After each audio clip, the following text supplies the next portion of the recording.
Do it again. Spit on her one more time and see what happens. The boy's voice was cruel, proud, practiced.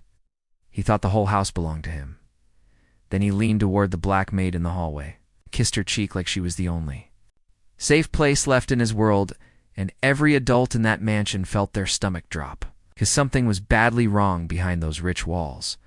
The Crow estate sat on a hill like it was guarding the sky. White stone, iron gates, perfect lawns, the kind of place where silence was expensive and mistakes were hidden fast. Inside, the air smelled like lemon polish and fresh flowers that never wilted because someone replaced them before they could. People moved softly there, not because they were calm, but because they knew who paid for every breath. 9-year-old Oliver Crow ruled the house like a small king with a sharp tongue. He was the billionaire's only son, raised among tutors, drivers, and rotating nannies who came hopeful and left shaken. Most people in his world obeyed him before he even asked. If he frowned, someone fixed it.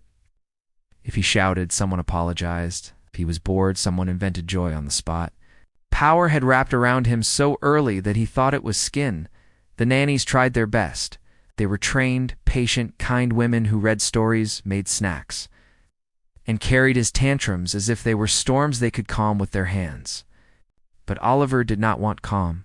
He wanted control, wanted to see how far a person could bend before they broke. It started small, a rude word here, thrown toy there. The kind of behavior adults sometimes excuse when the child has too much money and too little correction. Then it turned into something uglier. Oliver began spitting, not in a childish, careless way, in a way meant to hurt, a direct, slow spit. At the shoes of a nanny who asked him to finish homework, spit on the sleeve of another who told him to say sorry. Each time, his thin face was calm, eyes daring them to react. Some nannies cried quietly in the kitchen. Some left without warning. Some stayed and tried harder, hoping love could reach a boy who looked like a locked door. But the house spoke. A different language. Staff could be replaced. The boy could not be challenged. The billionaire father, Daniel Crow, was almost never home. And when he was, he moved through the mansion like a ghost.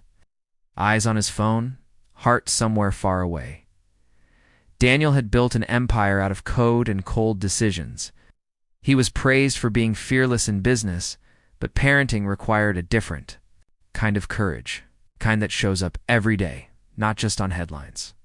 After his wife died 3 years earlier, he had thrown himself into work like a man trying to outrun grief. He loved Oliver, but love from a distance becomes a shadow. The boy felt that shadow and did not understand it, so he turned it into anger. The only person who did not flinch at Oliver's storms was Amara.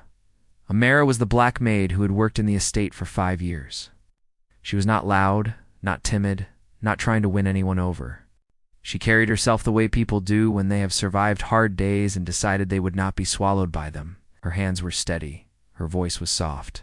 Her eyes saw too much to be fooled by surface cruelty. She cleaned the hallways. Folded linen, polished glass that already shined. She moved like part of the house's heartbeat. Oliver had spat toward her once early on. The spit landed near her shoe. She did not jump. She did not scold. She did not beg. She simply looked at him level and calm and said nothing. That silence confused Oliver more than any punishment. Children expect resistance or fear. Amara gave neither. She was a mirror that refused to crack. Over time, Oliver began drifting toward her without understanding why. He would appear near the laundry room, pretending he had gotten lost. Linger in the hallway when she dusted frames. He would watch her hands fold shirts like they were teaching the world how to be gentle. Amara never forced a bond. She let it arrive on its own. When Oliver was calm, she offered him fruit without judgment. When he was angry, she did not match his fire. She let his rage burn out on her quiet steadiness, but the house did not know this. To the other staff, Oliver was a threat that roamed the halls. To the nannies, he was a daily gamble. To Daniel, he was a problem that could be solved with hiring the next expert. No one had realized the boy was not just acting out. He was drowning. One afternoon, a new nanny named Claire arrived. She was warm, hopeful, and unaware of the patterns. Oliver outside tried games, tried kindness, tried rules. Oliver watched her like a scientist watches a test. When she told him he needed to come inside and stop throwing stones into the fountain, Oliver tilted his head and spat on her blouse. Claire froze. Her face went pale, then red. Away, the driver stayed still. The cook stood at the window, lips tight. Everyone had seen this before. Everyone knew the rule of the house. Do not make the boy angry. Do not embarrass the family. Do not force the father to choose between pride and truth. Claire swallowed hard and whispered that it was not okay. Oliver just smiled and turned toward the others like he was collecting proof of victory. He walked down the hallway that led to the staff corridor, still grinning, still swelling with the feeling that nothing could touch him. Then he saw Amara carrying fresh towels. His smile changed. It did not vanish. It softened, like a mask sliding down to reveal something smaller underneath. Claire followed, stunned, waiting for the next spit, the next cruelty. Oliver stopped in front of Amara. He looked up at her face as if checking if she was still real. His eyes were tired in a way no one had noticed before. Leaned up on his toes and kissed her cheek. The hallway went silent in a deeper way than before. Not the silence of fear, silence of shock. Amara did not flinch. She set the towels down slowly. She looked at Oliver with a sadness that did not shame him. She placed a hand on his shoulder lightly, like someone testing a fragile glass. Behind Oliver, Claire covered her mouth. She was not hurt by the kiss. She was hurt by what it revealed. A boy who spat on caregivers was kissing the maid, not because he respected power, but because he felt safe with her. Daniel Crow walked in at that exact moment, phone in hand, voice halfway into a meeting. He stopped the second he saw the scene. His son stood close to Amara, his cheek pressed to her hand now, small as a child should be. Claire looked stunned. The hallway held a truth that could not be. Brushed away. Daniel's eyes moved from Amara's calm face to the wet stain on Claire's blouse. He had seen tantrums before. He had ignored them. But this contrast was a mirror too sharp to dodge. Oliver turned and saw his father. His mouth opened like he wanted to speak, then nothing came out. His bravado vanished. What was left was a boy who had been screaming for years in ways no one understood. Daniel knelt slowly, not in command, but in humility. He looked at the stain on the nanny's blouse, then at Oliver. "Why are you doing this to them?" he asked, voice low. Oliver's eyes filled. He tried to hold it back, but the dam was old and cracked. He finally whispered what had been living inside him. "They leave. Everyone leaves. They try to make me good, and then they go away. I hate them for it. I hate it." The words landed heavy. Not cruel now, just hurt. Daniel felt his throat tighten. He had been the one leaving.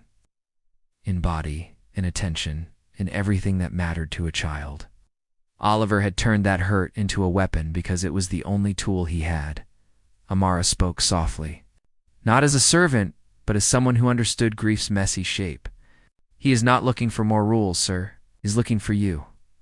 Daniel's face broke open. Shame, love, fear, all of it mixing at once. He reached for Oliver with both hands. Oliver held on like he had been waiting years for permission, the power.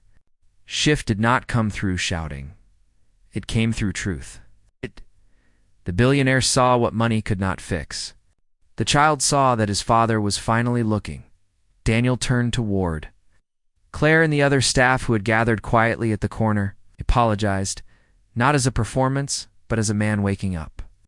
He promised to remove Oliver from the home for an evaluation, to get help for his grief, to rebuild a life that did not depend on rotating strangers to raise his son.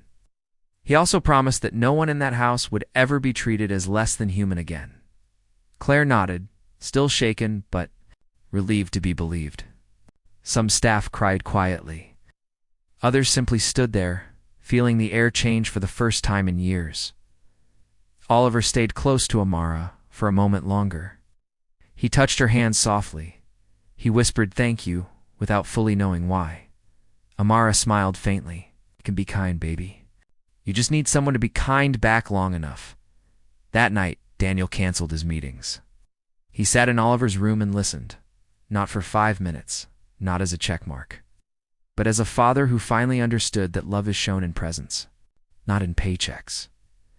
People later asked what changed the billionaire's son. Some said therapy. Some said consequences. Some said time, but the truth was simpler. One person did not fear him. One person did not leave. One person saw the hurt behind, the spit, and a boy who wanted to be loved found the one place he felt safe enough to show it.